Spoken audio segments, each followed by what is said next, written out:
جس خلوص کے ساتھ قوم ملت کے یہ نونہالان کو وہ ہنرمند بنانے کی طرف پوچھا ہے، اجر تو اللہ ہی دے گا، ہم تو دعائیں ہی دے سکتے ہیں۔ عزیز بچوں، دنیا بہت تیزی سے گردش کر رہی ہے اور انتہائی خود غرض دنیا ہے۔ آپ کے گرنے اور مرنے سے کسی کو کوئی فرق پڑتا نہیں۔ اپنی لاش اپنے کاندھے پر لے کر چلنے والے اس دنیا میں جی سکتے ہیں۔ مولانا رومی کہا کرتے تھے کہ المیہ یہ نہیں ہے کہ زندگی بہت مختصر ہے، المیہ یہ ہے کہ ہم جینا بہت دیر سے سیکھتے ہیں۔ اور جیسا کہ مولانا عمرین صاحب نے کہا کہ طبقہ ایسا ہے جو انتہائی ناکارہ ہے، جو چاہتا ہی نہیں کہ وہ کچھ کرے۔ اور یہ ابالی پن، لا ابالی پن اگر میں کہوں، ہم نوجوانوں میں دوسری قوموں سے کم زیادہ ہے۔ آج آپ ماحول شہر کا ہی دیکھ لیں، جتنے بھی تشدد کے معاملات ہوتے ہیں، نشہ اور گولیوں کے استعمال کی بات، اس کو فروغ کرنے کی بات، کٹا ملتا ہے، خنجر ملتے ہیں، خون خرابہ ہوتا ہے۔ شہر میں 90% حصہ ہمارے مسلم نوجوانوں کے اندر یہ بات ہے، لیکن سچ بات یہ ہے دنیا جانتی ہے کہ دنیا کی سب سے ذہین باصلاحیت قوم اگر کوئی ہے تو وہ مسلمان ہے۔ میرے پڑھنے میں ایسا آیا کہ یہودی اپنے بچوں کو دوسری کسی زبان کو سیکھنے پر پابندی نہیں لگاتے، یعنی وہ چاہتے ہیں، وہ بولتے ہیں آپ جس کو جو سیکھنا وہ سیکھے، لیکن ایک پابندی ان کے اوپر ضرور لگاتے ہیں کہ آپ کو عربی ضرور سیکھیں۔ اور وہ اس لیے اپنے بچوں پر یہ پابندی لگاتے ہیں، یہودی جو آج دنیا کی سب سے ذہین اور سب سے زیادہ اپنے آپ کو منوالی والی قوم مانی جاتی ہے، وہ اپنے بچوں پہ پابندی لگاتے ہیں کہ آپ کو عربی ضرور سیکھنا ہے اور سیکھنا پڑے گا، کیونکہ وہ جانتے ہیں کہ اگلے وقتوں میں اگر کسی سے ان کا مقابلہ ہونا ہے تو ان مسلمانوں سے ہی ہونا ہے۔ جو قوم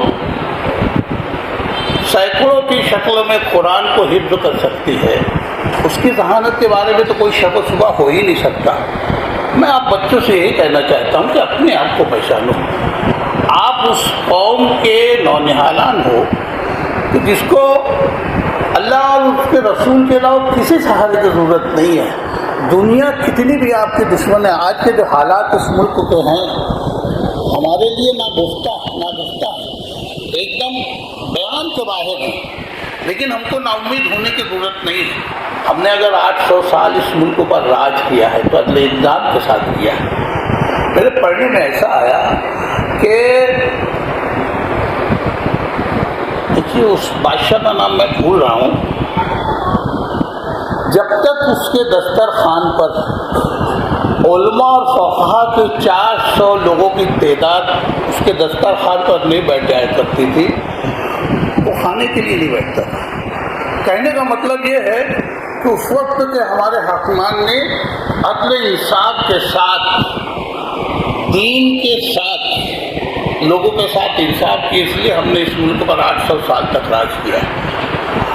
ذہانت کا جہاں تک سوال ہے، آپ غور کریں ملکوں میں جتنے بھی ٹیکنیکل معاملات ہیں، دکانیں ہیں، گیریج ہو گئے یا اور دوسرے، اس میں آپ کو مسلمانوں کی تعداد سب سے زیادہ دکھے گی۔ تو آپ اپنے آپ کو پچھڑا ہوا اور کمتر بالکل نہ سمجھیں۔